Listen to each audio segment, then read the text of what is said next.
옛날에 아주 용한 점쟁이가 있었습니다. 설교 시간에 웬 점쟁이 얘기냐? 여러분들 삐딱하게 보지 마시고 이야기는 이야기일 뿐입니다. 하루는 그 마을에서 가장 갓난한 박갓난이라고 하는 사람이 이 점쟁이를 찾아왔습니다. 점쟁이가 그 얼굴 관상을 가만히 살펴보더니 하하, 당신 얼굴은 비천함이 써 있어. 평생 비천함을 벗어나지 못하겠어. 당신은 오늘 이 하루라도 일을 하지 않으면은 당신은 오늘 이 한 끼도 제대로 먹지 못할 사람이야. 당신은 평생 가난에서 벗어날 생각하지 마. 대신에 하루하루 열심히 살아. 열심히 살면 먹고는 살겠어. 얼마나 실망스럽겠어요. 그렇다고 해서 내가 팔자 타령만 할 수는 없어요. 왜? 매일매일 열심히 일하지 않으면 먹고 살 수 없으니까. 그래서 마음을 고쳐먹고 그래 하루하루를 살더라도 열심히 살자. 마음을 먹고 열심히 살았습니다. 자, 한편 그 마을에서 대대로 부귀영화를 누리며 살아온 김떵떵이라는 진사가 있었습니다. 그러니까 이 김떵떵이가 점쟁이를 찾아와서 관상을 보라고 얼굴을 이렇게 내미는데 얼굴을 보더니 하하, 대대로 부귀영화를 누려왔구만. 당신은 얼굴에 재물의 복이 써 있어. 당신은 뭘 해도 성공할 거예요. 당신에게 주어진 이 부귀영화는 마를 날이 없어. 영원할 거야. 그 얘기를 들으면 너무 기분이 좋은 거예요. 그래가지고 이 사람은 난 뭘 해도 이 재물이 마르지 아니할 터이니 즐겁고 행복하게 살자. 그래가지고는 주어진 재물을 열심히 쓰면서 아무 근심 걱정 없이 재미있게 살았어요. 자, 20년 세월이 지났습니다. 용한 점쟁이도 호호백발이 됐습니다. 한 번은 누가 보더라도 얼굴에 부티가 잘잘 흐르는 한 사람이 찾아와서 얼굴을 보여주면서 관상을 봅니다. 이 점쟁이가 보더니 하하, 당신은 대대로 부귀영화를 누려왔구만. 부와 명예가 저 넓은 대양가도 같으니 당신은 3대가 그 공명을 이어갈 것 같소. 그저 이 사람이 깜짝 놀라면서 묻습니다. 아니, 타고난 운명도 바뀔 수 있는 겁니까? 아니, 타고난 운명은 바뀌지 않아. 내가 지금까지 소실적부터 다른 사람들 운명을 보면서 살아왔는데 내가 지금까지 본 정궤를 벗어난 적이 없어. 사람은 타고난 운명대로 사는 거야. 그래요. 제 얼굴을 다시 한번 봐주십시오. 혹시 누가 생각나지 않습니까? 제가 바로 20년 전에 당신한테 와서 점괘를 받던 박갓난입니다. 자취경 이야기를 들어봤습니다. 그 점괘를 보고 난 후에 이 비천한 신세에서 벗어나지 못한다는 얘기를 듣고 너무너무 실망스럽기는 했지만 그래도 내가 하루라도 굶으면 안 되잖아요. 그래서 열심히 살았어요. 열심히 일을 했습니다. 버는 족족 저축을 했습니다. 처음에는 밑빠진 독에 물붓기 같았어요. 암만 저축을 해도 모이지를 않습니다. 그런데 세월을 먹어가다가 보니까 어느 순간부터 재물이 쌓이기 시작하더라는 거예요. 그래서 20년 만에 이런 큰 부자가 되었다는 거예요. 관상이 바뀌어버렸어요, 사람이. 그 얘기를 듣고는 이 점쟁이가 자기 무릎을 치면서 이렇게 말합니다. 당신이 처음 내게 왔을 때 당신 얼굴은 온통 게으름과 나태함을 숙명처럼 타고난 상이었어. 근데 당신이 그 점괘를 듣고 당신이 살아가는 삶의 태도를 바꿨구만. 삶의 태도를 바꿨더니 그 불우한 그 관상, 그 운명이 어떻게 해요? 바뀌어버린 거예요. 며칠 후에 한 걸음맹이가 찾아왔습니다. 똑같은 질문을 했습니다. 사람의 운명이 바뀔 수 있습니까? 점쟁이는 똑같은 대답을 했습니다. 그런 일은 없습니다. 만인 중에 하나 있을까 말까? 내가 얼마 전에 보기는 했죠. 그러나 사람은 관상대로 살아가는 거예요. 타고난 운명대로 살아가는 거예요. 내가 지금까지 수없이 많은 사람들을 보아왔지만 운명이 바뀌는 건 내가 못 봤어. 그러자 그가 말합니다. 저를 다시 한번 보십시오. 혹시 생각나는 사람 없습니까? 제가 20년 전에 당신에게 와서 관상을 봤던 김떵떵입니다. 당신 말을 듣고 저는 아무 걱정 없이 아무 염려도 없이 내가 가지고 있는 것을 마음껏 누리며 살았습니다. 정말 나의 이 제사는 마르지 않을 줄로 알았습니다. 그런데 세월을 먹어가다 보니 어느 순간서부터 재산이 줄기 시작하더니 나중에는 빈털터리가 되고 말았다는 거. 그날 이후 그 점쟁이는요, 점스러운 간판을 내리고 깊은 산속으로 들어가 은둔 생활을 했다는 전설 같은 이야기가 있습니다. 자, 이 이야기가 우리에게 주는 교훈이 뭡니까? 아, 점쟁이 같은 사람들 말 듣지 마라, 뭐 그런 얘기입니까? 그런 게 아니죠. 타고나는 운명이라는 것이 있습니다. 그런데 여러분, 아무리 좋은 운명을 가지고 태어나도요, 그 사람이 살아가는 삶의 자세와 태도가 그릇되면 그 운명을 거스르게 되는 거고요. 아무리 불우한 운명을 가지고 태어났다고 할지라도 바른 마음의 자세와 바른 삶의 태도를 가지고 살아가면 인생의 역전을 가져올 수 있다는 이야기입니다. 다시 말하면 타고나는 운명보다 더 중요한 것이 뭐냐? 삶의 태도라는 것이죠. 그런데 여러분, 어쩔 수 없는 운명이라는 것도 있습니까? 없습니까? 어쩔 수 없는 운명이라는 것이 있어요? 없어요? 자, 오늘 본문에 성경 민문에 앉아서 평생을 구걸을 하면서 살아가는 한 안진뱅이 이야기가 나옵니다. 그런데 오늘 본문에 보니까 이 사람은 날 때부터 걷지 못하는 자라고 했어요. 이 사람이 걷지 못하는 것은요, 자기 탓이 아닙니다. 내가 노력하지 않았기 때문도 아닙니다. 날 때부터 걷지 못하는 자입니다. 타고난 운명 자체가 안진뱅이 운명을 가지고 태어난 겁니다. 이 누구 탓입니까? 내 탓도 아니잖아요. 그렇다고 부모 탓을 할 것입니까? 이 사람이 이런 운명을 가지고 태어난 것, 굳이 누군가를 탓을 해야 된다고 한다면 하나님 탓을 해야 되겠죠. 하나님이 그렇게 태어나게 만들었는데 그럼 하나님을 탓하지 않으면 누구를 탓하겠습니까? 여러분, 어쩔 수 없는 운명이라는 것이 있어요. 세상에는요, 어쩔 수 없는 것들이 있습니다. 이것이 오늘 이 사람만의 문제는 아니에요. 오늘 저와 여러분에게도 우리 안에 어쩔 수 없는 것들이 있어요. 여러분, 내가 그렇게 마음에 듭니까? 거울을 보면 내가 그렇게 좋습니까? 내가 하는 모든 행동, 내가 생각하는 모든 것들이 다 내 마음에 흡족하고 내 마음에 다 만족이 되십니까? 어쩔 수 없는 내 모습들이 있잖아요. 원치 않지만 내 안에 자리 잡고 있는, 내가 극복하기 어려운, 타고나기를 그렇게 타고나 버린 내 안에 어쩔 수 없는 부분들이 있단 말이에요. 어쩔 수 없는 것들이 우리 안에 있다는 이야기죠. 노력으로 개선이 안 됩니다. 장애우들 가운데 후천적인 장애를 갖는 분들도 있지만 태어날 때부터, 날 때부터 그 장애를 가지고 태어나는 사람들도 있잖아요. 우리는 이것을 운명이라고도 이야기를 합니다. 어쩔 수 없는 장애도 있고 어쩔 수 없는 무능함도 있고 어쩔 수 없는 가난함도 있습니다. 자, 우리가 한반도에서 태어났습니다. 근데 어떤 사람은 북쪽에 태어나는 사람도 있고 어떤 사람은 남쪽에 태어나는 사람도 있어요. 여러분들은 어디에서 태어났습니까? 남쪽에 태어났죠. 남쪽에서도 아주 상당히 남쪽에서 우린 지금 이렇게 살고 있습니다. 여러분, 북한에서 태어날 수도 있고 남한에서 태어날 수도 있는데 우리가 남한에서 태어났다는 것 자체만으로도 우리 감사해야 됩니다. 자, 내가 원치 않게 북쪽에서 태어났다고 칩시다. 우리는 태어나는 그 순간서부터 자유가 없습니다. 인권도 없습니다. 그저 가난과 굶주림 속에서 살아가야 되는 겁니다. 왜? 북쪽에서 태어났다는 이유 하나만으로 우린 그렇게 살아가야 되는 거죠. 그걸 내가 원해서 북쪽에서 태어난 겁니까? 아니에요. 불가항력입니다. 그건 내 뜻대로 되는 것이 아닙니다. 어쩔 수 없는 운명인 것이죠.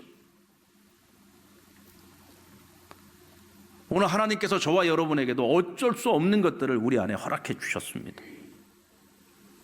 그것 때문에 때로는 우리가 하나님을 원망하기도 하지요. 그런데 하나님은요, 그것 때문에 우리로부터 원망 듣기를 원치 않으십니다.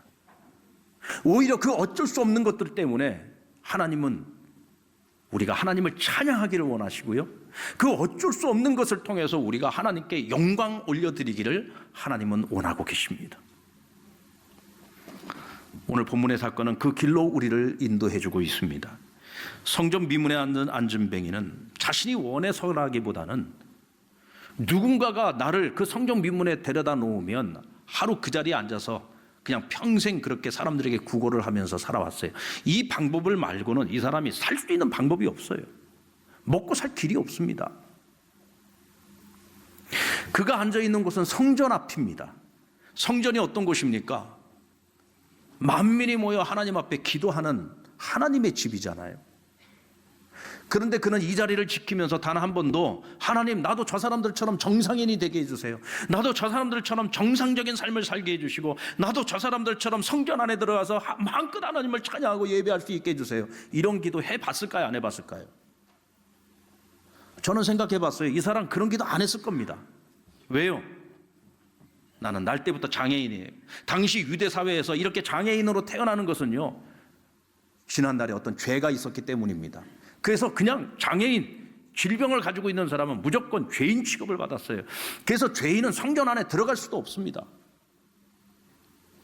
그러니 이 사람은 단 한 번도 그런 기도를 해본 적이 없어요. 왜? 당시 의학적으로나 지금 현재도 날 때부터 안진뱅이인 사람이 걸을 수 있는 길은 없습니다. 방법도 없어요. 그러니 이것은 불가능한 일이에요. 그러니까 애시당초 하나님께 이런 기도조차도 해보지 않았을 거라는 거죠.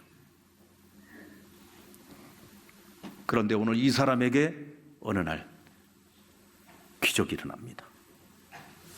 베드로와 요한이 성전에 기도하러 올라가다가 이 안진뱅이를 주목하게 되었습니다. 그리고는 이 사람에게 우리를 보라고 말합니다. 그가 그들에게서 무엇을 얻을까 하여 베드로와 요한을 바라보았다고 했습니다. 이 사람이 무엇을 얻을까 하여 바라보았을까요? 내가 낫기를 원합니다. 내가 걷기를 원합니다. 이런 소원을 가지고 바라보았을까요? 늘 그래왔던 것처럼 한 푼을 원하는 눈길로 바라보았을 겁니다. 오늘 내가 적어도 하루를 굶지 않도록 최소한의 적선을 바랬을 것입니다. 그런데 베드로가 뭐라고 말합니까? 우리에게 금과 은은 없으나 우리가 가지고 있는 것을 너에게 주노니 나사렛 예수 그리스도의 이름으로 일어나 걸으라 하고는 그의 오른손을 잡아 이렇게 세웠습니다. 이때 그들의 발과 발목에 힘이 들어가더니 그가 걷기도 하고 뛰기도 하고, 베드로와 요한과 함께 성전 안에 들어가서 걷기도 뛰기도 하며 하나님을 찬양했다고 했어요. 그 모습을 보고 그가 어떤 사람이었는지를 알고 있는 모든 사람들이 하나같이 전부 놀랐다고 성경은 말씀하고 있습니다. 그에게 기적이 일어났습니다. 만약 그에게 그가 바라는 한 푼을 주었다고 한다면 그는 자신에게 주어진 그 운명을 받아들이고 또 하루를 그렇게 죽지 못해 살아가는 삶을 하루 더 연명하는 것에 지나지 않았을 것입니다. 그런데 베드로와 요한이 내가 가지고 있는, 우리가 가지고 있는 나사렛 예수 그리스도의 이름을 그에게 선포할 때, 그 이름의 능력이 그에게 임할 때에 어쩔 수 없는 운명이 하나님께 영광을 올려드리는 삶으로 완전히 새로운 인생으로 거듭나게 되었다는 거죠. 무엇이 그를 그렇게 만들었습니까? 바로 나사렛 예수 그리스도 이름입니다. 저는 여기서 생각을 해봤어요. 왜 하필이면 나사렛 예수 그리스도의 이름일까? 간단하게 불러도 되잖아요. 나사렛 예수 혹은 예수 그리스도 이렇게 부를 수도 있는데 왜 베드로는 나사렛 예수 그리스도라는 이름을 가지고 오늘 이 사람을 이렇게 세운 걸까요? 예수님이 3년 공생의 사역을 하실 때 예수님을 비하하는 바리새인과 사두개인들 또 서기관들이 예수님을 나사렛 예수라고 불렀어요. 예수라고 하는 이름은요, 당시에 고유명사가 아닙니다. 흔하디 흔한 이름이었어요. 근데 그 예수님을 부를 때는 항상 나사렛 예수라고 불렀다는 거죠. 예수님이 어린 시절을 보냈던 곳이 나사렛이었습니다. 이 나사렛은 이스라엘에서도 가장 변방 지역이었습니다. 별 볼 일 없는 사람들이 살던 곳이었어요. 그래서 나사렛 예수를 이야기할 때 저 나사렛에서 무슨 선한 것이 나오겠느냐 하고 예수님을 비웃기도 했습니다. 여러분, 요즘 서울에 가면은 청계천에 우리 내국인들뿐만 아니라 외국인들도 오면은 청계천에 가서 한번 다 구경을 하고 갑니다. 이제 서울의 랜드마크가 됐어요. 서울 도심의 직장인들에게 쉼터가 되었고요. 하나의 명물이 되었습니다. 근데 과거의 청계천은요, 어떤 사람들이 모여 살던 곳입니까? 도시에서 가장 빈민들이 모여 살고 있던 곳이 청계천이었고, 거짓대들이 집단촌을 이루고 살아가는 곳이 청계천이었습니다. 그러니까 나사렛에서 무슨 선한 것이 나오겠느냐 하는 이 말은, 과거에 우리 청계천 살았던 사람들, 청계천에서 무슨 선한 것이 나겠느냐, 이 얘기가 똑같은 얘기란 얘기죠. 나사렛 예수, 저 나사렛에서 나온 저 예수는 태어날 때부터 저 사람은 아무런 가능성도 없고 아무런 소망도 없는 사람이야. 저기서 무슨 선한 것이 나오겠어. 아니, 나사렛에서 자란 저 예수가 우리에게 메시아라고? 저가 구원자라고? 저가 하나님의 아들이라고? 이거 있을 수 없는 얘기죠. 그러니까 비웃고 있는 겁니다. 예수 그리스도의 그 비천한 신분을 지금 지적하고 있는 거죠. 그런데 아니나 다를까 그 예수가 십자가에 달려 죽었습니다. 이스라엘의 왕이라고 호산나를 외쳤는데 그 예수 그리스도가 십자가에서 죽었어요. 아, 역시 나사렛 예수였구나. 그렇지, 저 비천한 자가, 타고난 운명 자체가, 저 비천한 나사렛에서 자란 자가 우리를 위해서 무엇을 할 수 있어? 자기 몸 하나도 구원하지 못하는 자가 우리를 어떻게 구원을 해? 예수 십자가는 철저하게 실패한 나사렛 예수의 무덤이라고 사람들은 하나같이 생각을 했습니다. 그런데 여러분, 나사렛 예수로 끝나지 않았습니다. 그 뒤에 그리스도가 붙었습니다. 그리스도가 뭡니까? 하나님께서 인류를 죄로부터 구원하시기 위하여 하나님이 보내신 구원자, 메시아, 그가 곧 그리스도입니다. 어떻게 나사렛 예수가 그리스도가 될 수 있습니까? 어떻게 메시아가 될 수 있습니까?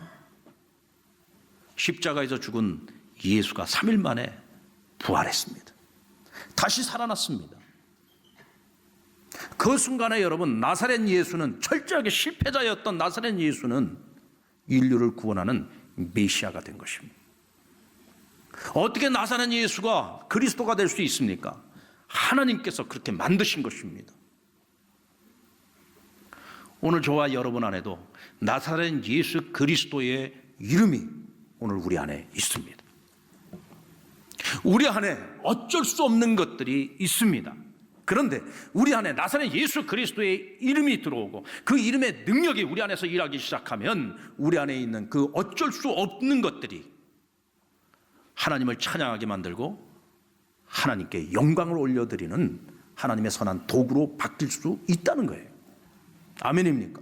나사렛 예수가 그리스도가 되는 것처럼 하나님께서 일하시면, 그 이름의 능력이 일하시면 어쩔 수 없는 것을 통해 일하시는 하나님을 우리가 보게 된다는 것이죠. 뇌성마비 장애인 송명희 시인은 어렸을 때부터 비참한 삶을 이어왔습니다. 17살이 되던 해에 이제 자기 정체성을 느끼기 시작하는 거예요. 하나님이 계신다면 어떻게 나를 이렇게 만들었어? 이런 몰골을 가지고 앞으로 내 남은 인생을 어떻게 살아가야 돼? 깊은 절망에 빠집니다. 그러던 중에 나를 사랑하시는 하나님의 사랑을 깨닫게 되고, 그때부터 그는 하나님의 사랑을 전하는 삶으로 바뀌게 됩니다. 그런데 이렇게 하나님을 만나고 인생이 바뀌었는데도 불구하고 그의 삶 속에는 끊임없는 좌절이 찾아왔어요. 어느 날 그가 방바닥을 뒹굴면서 하나님께 부르짖었습니다. 하나님, 나는 아무것도 없어요. 나는 가진 것이 아무것도 없습니다. 하나님 나에게 주신 것이라고는 마지못해 살아가는 이 생명 말고 내게 주신 것이 무엇입니까? 난 어떻게 살아야 됩니까? 하나님을 원망하기 시작했습니다. 이때 하나님께서 그에게 말씀을 주셨어요. 이제부터 내가 말하는 대로 한번 적어봐. 그래서 방에 뒹굴고 있던 몽땅 연필을 하나 주워다가 종이에다가 써내려가기 시작합니다. 이제부터 적어봐. 공평하신 하나님이, 남이 가진 건 나 없지만 공평하신 하나님이 남이 없는 것 갖게 하셨네. 삐뚤빼뚤 제대로 읽을 수도 없는 글을 썼습니다. 그러면서 그가 하나님께 또다시 원망합니다. 하나님 공평하시다고요? 나에게 남이 없는 것이 나에게 있다고요? 대체 뭐가 있다고 나를 보고 공평하신 하나님이라고 말을 하십니까? 나에게 무엇을 주셨다고? 남이 없는 것을 나에게 주셨다고 말씀하십니까? 그리고는 막 하나님께 대들었어요. 그때 하나님께서 그를 책망하시면서 그래도 계속 적어봐. 또 적어 내려갑니다. 나 가진 재물 없으나, 나 남이 가진 지식이 없으나, 나 남에게 있는 건강도 없으나, 나 남이 없는 것이 있으니 나 남이 보지 못한 것을 보았고, 나 남이 듣지 못한 것을 들었고, 나 남이 받지 못한 사랑을 내가 받았고, 나 남이 모르는 것을 깨달았네. 쭉 적어 내려가면서 그의 눈에 눈물이 쏟아지기 시작합니다. 내가 알지 못했던, 내가 깨닫지 못했던 것을 알기 시작했어요. 누구보다도 하나님을 더 사랑할 수 있게 되었고, 누구도 듣지 못했던 하나님의 음성을 나는 들었다는 거죠. 남이 갖지 못한 그것을 하나님 나에게 주셨다는 것을 깨닫게 되었습니다. 그가 눈물로 써내려간 이 시, 나라고 하는 이 시를 읽은 많은 그리스도인들이 감사를 잃어버렸던 사람들이 하나님께 감사를 회복하게 되었고, 신앙을 잃어버렸던 사람들이 신앙을 회복하게 되었고, 다시금 하나님의 품으로 많은 이들이 돌아오게 됩니다. 시인이 가지고 있는 이 장애는 어쩔 수 없는 운명이죠. 하지만 그의 인생에 나사렛 예수 그리스도의 이름이 들어왔을 때 그가 가지고 있는 그 어쩔 수 없음을 통해서 하나님은 영광을 받으셨던 거예요. 저는 이런 생각을 해봤습니다. 그런데 그것이 성명의 시인에게는 무슨 은혜가 되지? 하나님께는 영광이 될런지 몰라요. 많은 사람들, 그들의 신앙에 도움이 되었는지는 모르겠습니다. 그런데 성명의 시인에게는 그것이 무엇이 은혜란 말인가? 이왕이면은 기적을 좀 보여주시면 좋잖아요. 날 때부터 뇌상마비였던 성명의 시인이 어느 날 갑자기 멀쩡한 정상인이 되어버린다면 오히려 더 영광이 될 수 있지 않겠습니까? 성명의 시인 자신에게도 은혜가 되고, 그를 바라보는 많은 사람들에게도 도전이 되고, 하나님께도 영광이 될 수 있잖아요. 그런데 그의 장애는 그 어쩔 수 없는 그의 그 연약함은 그대로 놔둔 채로 하나님은 홀로 영광 받으시겠다는 거예요. 많은 사람들에게 은혜를 끼치겠다는 거예요. 그 하나님 너무 이기적인 것 아닙니까? 이렇게 생각할 수도 있잖아요. 그런데 성명의 시인은 이렇게 말합니다. 나는 있는 그대로, 지금 현재 이 모습 이대로 감사하고, 나는 지금 있는 이 모습 이대로 어쩔 수 없는 이 상태 그대로도 하나님께 너무너무 감사하다.